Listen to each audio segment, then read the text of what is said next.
Assalamualaikum warahmatullahi wabarakatuh. Perkenalkan, nama saya Grisel Najla Mazaya Hasyahipa dari Prodi Informatika Fakultas Sains dan Teknologi Universitas Muhammadiyah Bandung Angkatan 2021.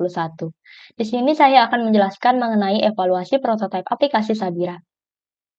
Topik yang akan dibahas dalam video ini ada 5 poin. Yang pertama yaitu persona aplikasi, yang kedua skenario aplikasi, yang ketiga storyboard aplikasi, yang keempat prototyping UI dari aplikasi Sabira, dan yang terakhir adalah evaluasi dan hasil dari uji prototipe tersebut. Baik, untuk yang pertama yaitu persona. Dalam menentukan persona dari aplikasi Sabira, pertama saya melakukan riset pengguna menggunakan survei melalui Google Form. Kemudian data-data yang terkumpul saya rangkum menjadi persona seperti ini. Jadi persona ini bernama Sasa Kaliodra, berumur 18 tahun dengan gender perempuan. Lalu pendidikan terakhirnya adalah SMA, statusnya merupakan mahasiswa, kemudian dia tinggal di Bandung, Jawa Barat, dan tinggal bersama kedua orang tuanya. Untuk kepribadian Sasa sendiri, yaitu dia merupakan orang yang introvert, pemikir, pemalu, dan orang yang terorganisir. Kemudian untuk biodata Sasa, dia saat ini tinggal bersama kedua orang tuanya di Bandung. Dia baru saja lulus dari SMA dan sekarang dia sedang menempuh pendidikan di perguruan tinggi. Sasa berencana untuk melanjutkan studinya di luar negeri, tepatnya di Jepang, setelah lulus dari perguruan tinggi. Sasa memilih untuk studi di luar negeri karena dia merasa sistem fasilitas dan kualitas pendidikan yang di sana jauh lebih baik dan lebih terjamin. Kemudian untuk behaviors dari Sasa, yang pertama itu ada dia terbiasa melihat informasi atau mencari informasi mengenai studi di luar negeri dari sosial media. Kemudian yang kedua, dia belum pernah mencoba mendaftar untuk studi di luar negeri. Kemudian untuk keinginan dan kebutuhan dari Sasa, yang pertama itu informasi studi di luar negeri yang lengkap dan jelas. Kemudian langkah dan tutorial untuk mendaftar studi di luar negeri. Lalu yang ketiga, pengelola dokumen pendaftaran, dan yang terakhir adalah tes simulasi. Kemudian untuk frustrations-nya, yang pertama itu informasi mengenai studi di luar negeri yang terbatas, kurang jelas atau tidak jelas, dan sedikit. Kemudian menurut Sasa, untuk membuka situs informasi itu sangat sulit. Lalu yang ketiga, biasanya informasi yang ada itu menggunakan bahasa asing, sehingga Sasa kesulitan dalam memahami keseluruhan informasi. Yang keempat, biasanya informasi pendaftaran itu terlalu mendadak. Dan yang terakhir, adanya institusi yang tidak dapat dipercaya dan juga adanya penipuan. Kemudian untuk teknologi yang biasa dilakukan oleh Sasa atau yang biasa digunakan oleh Sasa, untuk internet itu Sasa sangat sering menggunakan internet. Lalu sosial media, Sasa cukup sering menggunakan sosial media. Gadgets, Sasa sangat sering menggunakan gadget setiap hari. Lalu untuk research mengenai studi di luar negeri itu Sasa cukup sering melakukannya. Kemudian untuk aplikasi favorit Sasa ada Instagram, WhatsApp, TikTok, Twitter, dan juga Google. Itu merupakan aplikasi-aplikasi yang biasa Sasa gunakan. Lalu untuk media yang biasa Sasa gunakan sehari-hari, yang pertama itu ada smartphone, dan yang kedua ada laptop atau PC. Kemudian untuk platform yang digunakan Sasa dalam mencari informasi studi di luar negeri, ada sosial media dan juga situs web. Lalu apa keinginan Sasa? Sasa sangat ingin untuk studi di luar negeri, namun Sasa sangat kebingungan dan terkendala dengan pendaftarannya. Selanjutnya, yang kedua, itu mengenai skenario dari aplikasi Sabira. Skenario tersebut yaitu Sasa merupakan mahasiswi berusia 18 tahun yang tinggal dengan orang tuanya di Bandung. Ia ingin melanjutkan pendidikannya ke luar negeri dan memilih Jepang sebagai negara tujuannya. Sasa kemudian ingin mempersiapkan berkas-berkas pendaftaran dengan matang serta mempelajari hal-hal yang perlu ia pelajari sebelum mendaftarkan diri ke universitas di luar negeri. Ia mencari informasi mengenai persiapan berkas-berkas yang diperlukan melalui smartphone dengan mengunjungi beberapa platform media sosial yang bisa ia akses dimanapun. Namun informasi yang ia temukan tidak cukup untuknya. Sasa kemudian membuka laptop yang ada di rumahnya dan menjalankan aplikasi pengelola studi ke luar negeri untuk menyusun berkas-berkas pendaftaran yang ia perlukan. Ia juga mencari tahu informasi mengenai pendaftaran studi ke luar negeri di internet. Namun Sasa tidak bisa menemukan informasi yang cukup jelas dan kewalahan dengan berbagai situs yang harus ia buka satu persatu hanya untuk mengecek pendaftaran tiap universitas. Kemudian, skenario yang saya buat ini divisualisasikan menjadi storyboard. Storyboardnya seperti ini. Ini merupakan Sasa yang mencari informasi di media sosial dan juga situs web. Dan ini adalah gambaran Sasa menggunakan aplikasi Sabira untuk mencari informasi dan mempersiapkan berkas-berkas untuk studi ke luar negeri. Selanjutnya saya akan mencoba menjalankan prototype dari aplikasi Sabira.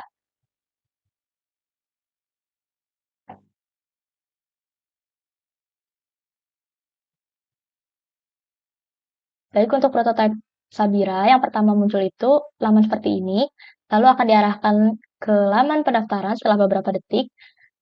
Di sini di dalam laman pendaftaran ada bagian untuk menginput email, menginput password, lalu ada bagian untuk menyetujui syarat dan ketentuan serta kebijakan privasi yang berlaku. Kemudian di sini ada tombol daftar atau juga bisa daftar dengan Google, daftar dengan Facebook. Lalu jika sudah memiliki akun, maka bisa langsung login dengan mengklik kata masuk. Kemudian setelah mengklik tombol daftar, nanti akan diarahkan ke laman data diri. Di sini merupakan data diri yang harus diisi oleh pengguna. Ada nama lengkap, jenis kelamin, tanggal lahir, nomor HP, dan juga domisili dari pengguna. Kemudian setelah diinput, nanti pengguna dapat mengklik tombol simpan untuk menyimpan data yang telah diinput. Selanjutnya akan diarahkan ke data diri 2, yang laman data diri yang kedua, mengenai perkuliahan. Yang pertama ada negara tujuan, lalu ada universitas tujuan, ada jurusan tujuan, dan yang terakhir ada program yang ingin ditempuh oleh pengguna. Nah, untuk laman data diri ini dapat diisi langsung oleh pengguna dan disimpan saat itu juga atau bisa juga diatur nanti. Dan data-data diri yang dimasukkan oleh pengguna itu dapat diatur kembali nantinya oleh pengguna melalui bagian laman profil. Setelah menyimpan data atau mengklik atur nanti akan diarahkan ke laman seperti ini. Lalu di sini ada tombol mulai yang akan mengarahkan pengguna ke beranda. Nah, untuk dalam laman beranda ini yang pertama ada foto profil pengguna. Di sini berfungsi untuk mengarahkan pengguna ke laman profil jika diklik. Lalu dalam laman profil ini ada nama pengguna yang dapat diubah namanya dengan mengklik icon pensil. Lalu ada juga tombol pengaturan data diri untuk mengubah data diri pengguna. Dan di sini ada informasi mengenai esai yang sudah dibuat oleh pengguna, jumlah video yang ditonton oleh pengguna, dokumen yang ada dalam aplikasi Sabira yang diinput atau yang dibuat oleh pengguna. Dan yang terakhir ada informasi mengenai jumlah event yang diikuti oleh pengguna. Kemudian di sini ada tombol logout. Lalu di sini ada tombol help, dan yang di kirinya ada tombol kembali untuk mengembalikan ke laman beranda. Kemudian di sini, yang pertama di sini ada mengenai informasi-informasi seperti event, event luar negeri atau acara internasional, atau juga informasi beasiswa yang dapat diikuti oleh pengguna. Kemudian di sini ada pilihan jenis-jenis dokumen. Di sini ada rapor, surat rekomendasi, esai, ijazah, sertifikat, dan juga tes simulasi. Lalu di bagian bawahnya ada tips dan trik yang dapat diakses oleh pengguna seperti misalnya tips dan trik menulis esai, tips dan trik wawancara, tips dan trik mengatur waktu, dan sebagainya. Selanjutnya di sini ada dalam navigation bar ada tombol pencarian yang jika diklik akan mengarahkan pengguna ke laman pencarian. Dalam laman pencarian ini yang paling atas ada tagar-tagar yang sedang trending atau yang paling sering dicari atau digunakan oleh pengguna. Kemudian di sini ada rekomendasi untuk pengguna. Kemudian di sini ada tombol dalam navigation bar ada tombol untuk mengarahkan pengguna ke laman pengelola folder. Nah, di sini nanti akan muncul folder-folder default seperti rapor, surat rekomendasi, esai, ijazah, sertifikat lomba, SAT, dan juga TOEFL. Namun jika pengguna ingin menambahkan folder baru, maka dapat mengklik tombol plus. Selanjutnya di sini dalam navigation bar itu ada tombol bell yang akan mengarahkan pengguna ke laman notifikasi. Seperti ini. Nah, jika nanti ada misalkan ada beberapa notifikasi dan pengguna ingin membersihkan semua notifikasi, nanti tombol yang berwarna abu ini akan berubah warna menjadi biru dan dapat diklik oleh pengguna untuk membersihkan seluruh notifikasi yang ada. Kemudian yang terakhir dalam navigation bar itu ada tombol pengaturan yang akan mengarahkan pengguna ke laman pengaturan. Dan di sini pengaturannya ada seperti misalnya untuk pengaturan video, misalnya putar video otomatis, lalu ada juga suara dan notifikasi untuk mengatur misalkan ingin menyalakan notifikasi atau mematikan notifikasi, atau misalnya ingin ada reminder event, misalnya ada event tertentu, maka pengguna dapat mengaktifkannya agar pengguna mendapatkan pengingat dari aplikasi. Kemudian ada juga ini pengaturan lainnya seperti bahasa yang digunakan, kemudian biarkan layar menyala misalnya, unggah file hanya melalui Wi-Fi, ini untuk mengunggah file ke pengelola file. Lalu selanjutnya ada juga jadikan file secara terbaru, tersedia secara offline. Kemudian ada juga bersihkan cache untuk membersihkan cache aplikasi. Dan yang terakhir ada juga ini mengenai Sabira, ada kebijakan privasi dan sebagainya. Kembali lagi ke laman beranda. Di sini jika kita memilih jenis dokumen rapor, maka akan diarahkan ke laman rapor seperti ini dan terdapat langkah-langkah yang dapat diikuti oleh pengguna. Nah, sebelum langkah ini diklik, nanti akan berbentuk seperti ini. Namun jika pengguna mengklik salah satu langkah, nanti akan terbuka seperti langkah nomor 5. Akan ada penjelasannya dan sebagainya. Kemudian jika pengguna telah menyelesaikan langkah tersebut, maka pengguna dapat mengklik tanda centang pada langkah yang sudah dilaksanakan seperti ini. Atau bisa juga langsung mengklik judul dari langkah tersebut. Jika semua langkah telah dilaksanakan atau telah di-checklist, maka pengguna dapat mengklik selesai untuk menandakan bahwa untuk pengurusan rapor telah selesai terlaksana oleh pengguna. Kemudian di sini ada tombol kembali untuk membawa pengguna ke laman beranda kembali. Lalu yang terakhir, untuk logout dari aplikasi, pengguna dapat mengklik bagian profil seperti tadi, seperti pada awal, lalu mengklik tombol logout dan akan diarahkan ke laman pendaftaran kembali.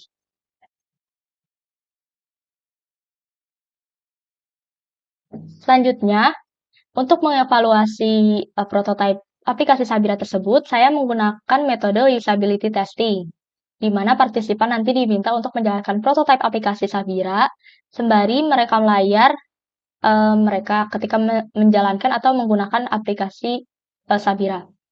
Setelah pengguna menjalankan prototipe tersebut, nanti pengguna akan diminta untuk mengisi survei mengenai prototipe aplikasi Sabira.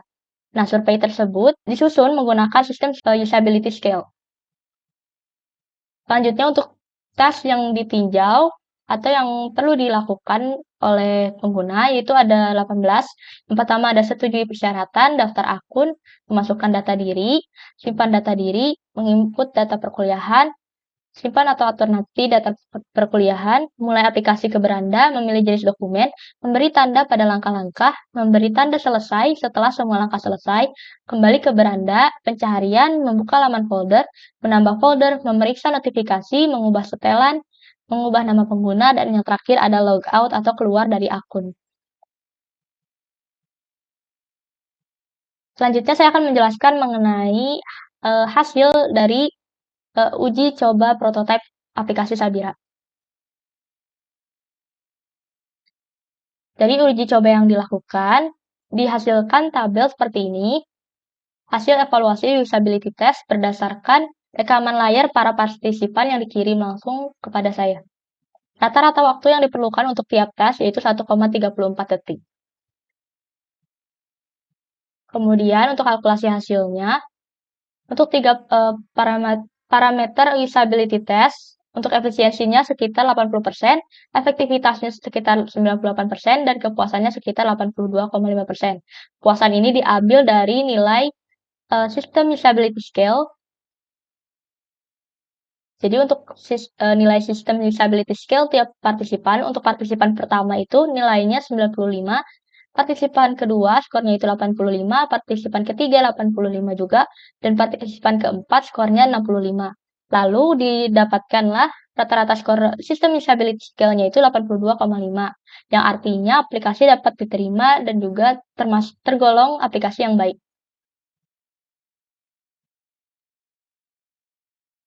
Kemudian untuk identifikasi masalahnya, di sini saya menyimpulkan 3 masalah. Yang pertama itu, ikon laman pengelola file sulit diketahui karena salah satu partisipan itu ada yang bertanya mengenai bagaimana caranya untuk menuju laman pengelola file. Lalu yang kedua, terdapat ketidakkonsistenan pada prototipe aplikasi Sabira karena salah satu partisipan ada yang mengeluhkan hal tersebut. Lalu yang ketiga, partisipan tidak menyadari tombol untuk menambah folder. Jadi 3 dari 4 partisipan itu tidak mengklik tombol untuk menambah folder. Karena sebagai catatan bahwa mereka itu menjalankan prototipe menggunakan aplikasi Chrome melalui handphone sehingga prototipe yang dijalankan itu terpotong. Jadi bagian navigation bar dan juga logout itu harus di-scroll terlebih dahulu ke bawah baru akan muncul. Kemudian untuk masukan atau sarannya dari partisipan, yang pertama itu adanya call center, yang kedua adanya media konsultasi kepada yang lebih ahli, dan yang ketiga dapat ditambahkan beberapa hiasan atau ilustrasi pada bagian tertentu. Demikian penjelasan yang dapat saya sampaikan mengenai evaluasi aplikasi prototipe Sabira. Mohon maaf bila ada kesalahan. Wassalamualaikum warahmatullahi wabarakatuh.